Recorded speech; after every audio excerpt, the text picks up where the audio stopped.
Hello everyone. जैसा कि पिछले वीडियो में हम लोगों ने देखा था कि अगर पर्सन्स को 18 लोगों को रो में खड़ा कर रखा है और उनमें से 4 लोगों को उठाना है रो के अंदर, तो उसका करने का तरीका क्या था।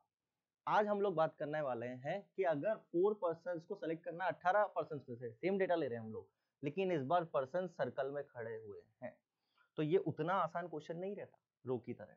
कारण क्या है कि रो के अंदर तो उसका स्टार्टिंग और एंड पॉइंट होता है, तो आप लोग 4 लोग सेलेक्ट कर रहे हो तो कोई भी केसेस का रिपीटेशन नहीं होता। सर्कल की अगर आप लोग बात करोगे कि सर्कल में अगर 18 लोग खड़े, मान लो हम लोगों ने ये बोल दिया, तो इसका स्टार्टिंग और एंड पॉइंट नहीं होता। तो जब हम लोग अगर रो की तरह इसके केसेस काउंट करने लग जाएंगे तो इसमें रिपीटेशन होना स्टार्ट हो जाता है। तो सर्कल के केसेस को हैंडल कैसे किया जाता है, हम उसकी बात करना चाह रहे हैं। तो क्वेश्चन क्या है हमारा कि in how many ways can we select 4 persons out of 18 persons in a circle so that no two are conjugative persons. अब इसी को एक और तरीके से घुमाया जाता है, जो कि मोस्ट कॉमन प्रॉब्लम भी होती है, कि हम लोगों को बोला जाए कोई भी 18 साइडेड पॉलीगन दे रखा है, n साइडेड पॉलीगन हो या 18 साइडेड पॉलीगन, उसमें ऐसे उसके वर्टेक्स को यूज करके हम लोगों को क्वाड्रिलेटरल फॉर्म करना है। और क्वाड्रिलेटरल का मतलब 4 वर्टेक्स वाला पॉलीगन, क्लियर। तो क्वाड्रिलेटरल फॉर्म करना है और कुछ इस तरह से फॉर्म करना है कि क्वाड्रिलेटरल और पॉलीगन के बीच में कोई भी साइड कॉमन ना हो, they have no common side. अब ये सोच के देखना है पहले तो कि साइड कॉमन कब होती है। क्या मैं ये बोल सकता हूँ कि कोई भी साइड पॉलीगन के साथ तब कॉमन होगी जब आपने दो एडजेसेंट वाले वर्टेक्स को चूज करा होगा। तो यानी कि ये क्वेश्चन ऊपर वाले क्वेश्चन की तरह हो गया क्या, कि हम लोगों को दो एडजेसेंट वर्टेक्स को चूज नहीं करना है। 18 वर्टेक्स में से 4 वर्टेक्स को कुछ इस तरह से पिक करना है कि कोई भी दो एडजेसेंट वाले वर्टेक्स पिक ना हो। तो ये दोनों क्वेश्चन सेम होते हैं, क्वेश्चन की लैंग्वेज को कुछ इस तरह से घुमाया जाता है। क्वाड्रिलेटरल की जगह कई बार आप लोगों को नंबर ऑफ ट्राइंगल्स पूछ लिए जाते हैं। तो करने का कंसेप्ट, इफेक्टिव तरीका क्या होता है, हम उसकी बात करना चाह रहे हैं। तो ये 18 साइडेड पॉलीगन बोलो या 18 लोगों को सर्कल में बैठा रखा है।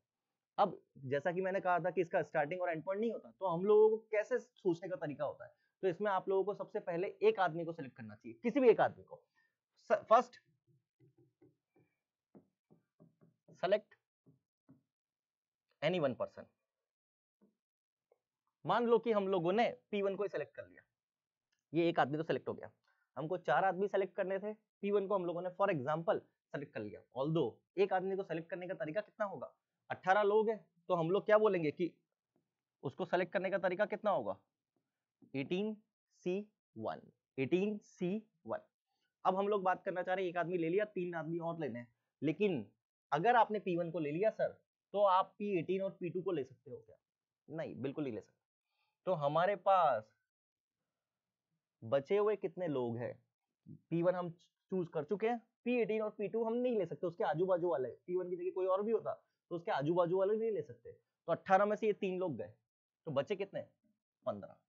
अब अगर आप इसको ढंग से देखोगे, क्या मैं ये बोल सकता हूँ कि आपकी बात कि जो ये पोर्शन है ये रो की तरह काम कर रहा है, और ये हमारे पिछले क्वेश्चन की तरह हो गया क्या, कि हम लोगों को 15 लोगों में से 3 लोगों को सेलेक्ट करना है, 3 लोगों को, और कुछ इस तरह से सेलेक्ट करना है कि कोई भी दो कॉन्जुगेटिव ना हो। 15 लोगों में से 3 लोगों को सेलेक्ट करना है, कोई भी दो कॉन्जुगेटिव ना हो। तो 15 में से 3 गए, रिमेनिंग कितने परसेंट है, 12। 12% रिमेनिंग है, 12 के गैप कितने होते हैं, 13। और हम लोगों को कितने आदमियों को सेलेक्ट करना है, 3। तो इसका आंसर कितना हो जाएगा, 13C3। तो ये आंसर होना चाहिए फाइनल, लेकिन ये सर्कल की वजह से फाइनल आंसर नहीं होता। इसको आपको डिवाइड करना पड़ता है कि जितने आप लोग नंबर ऑफ पर्सन चूज कर रहे हो, नंबर सीट्स वर्टेक्स जो भी आप चूज कर रहे हो, उसके हिसाब से उतनी काउंटिंग से आपको इसको डिवाइड करना पड़ता है। कि हम 4 पर्सन चूज कर रहे हैं, तो यहाँ पर आपको डिवाइड कैसे करना है, 4 से, 4 से डिवाइड करना है। क्यों करना है, क्योंकि आप जब ये काउंटिंग देखोगे तो इसमें हर केस 4 बार रिपीट होता है। अब मैं आपको उसके लिए थोड़ा सा एक्सप्लेन कर देता हूँ कि वो कैसे रिपीट होता है। फॉर एग्जाम्पल हमने बोला था 18C1 और 13C3। 18C1 से हो सकता है हम लोगों ने P1 सेलेक्ट करा, और 13C3 से फॉर एग्जाम्पल हम लोग ये बोल सकते हैं कि हमने एक तो P4 सेलेक्ट करा, P10 सेलेक्ट करा और P15 सेलेक्ट करा। तो कोई भी 4 आदमी सेलेक्ट, जो आदमी सेलेक्ट करें वो कॉन्जुगेटिव नहीं है। अब मेरी बात ध्यान से सुनना, जब 18C1 कराए तो क्या ये पॉसिबिलिटी नहीं थी क्या कि P4 सबसे पहले सेलेक्ट हुआ, और 13C3 के अंदर हम लोगों ने P1, P10 और P15 को सेलेक्ट करा। क्या ये केस रिपीट हो गया, एक ही तो केस है लेकिन रिपीट हो गया। हो सकता है कि 18C1 में हम लोगों ने P10 को सेलेक्ट करा हो, तो अगेन 13C3 में हम लोगों ने P1 को, P4 को, P15 को सेलेक्ट करा हो, तो क्या ये केस रिपीट हो गया? फिर 18C1 के अंदर हम लोगों ने हो सकता है कि P15 को सेलेक्ट करा हो और यहाँ पर P1, P4 और P10 को सेलेक्ट कराओ, तो ये कितनी बार रिपीट हो गए? 4 बार। इसलिए हम लोगों को इसको 4 से डिवाइड करना कंपलसरी होता है। तो ये इसका फाइनल आंसर। Thank you.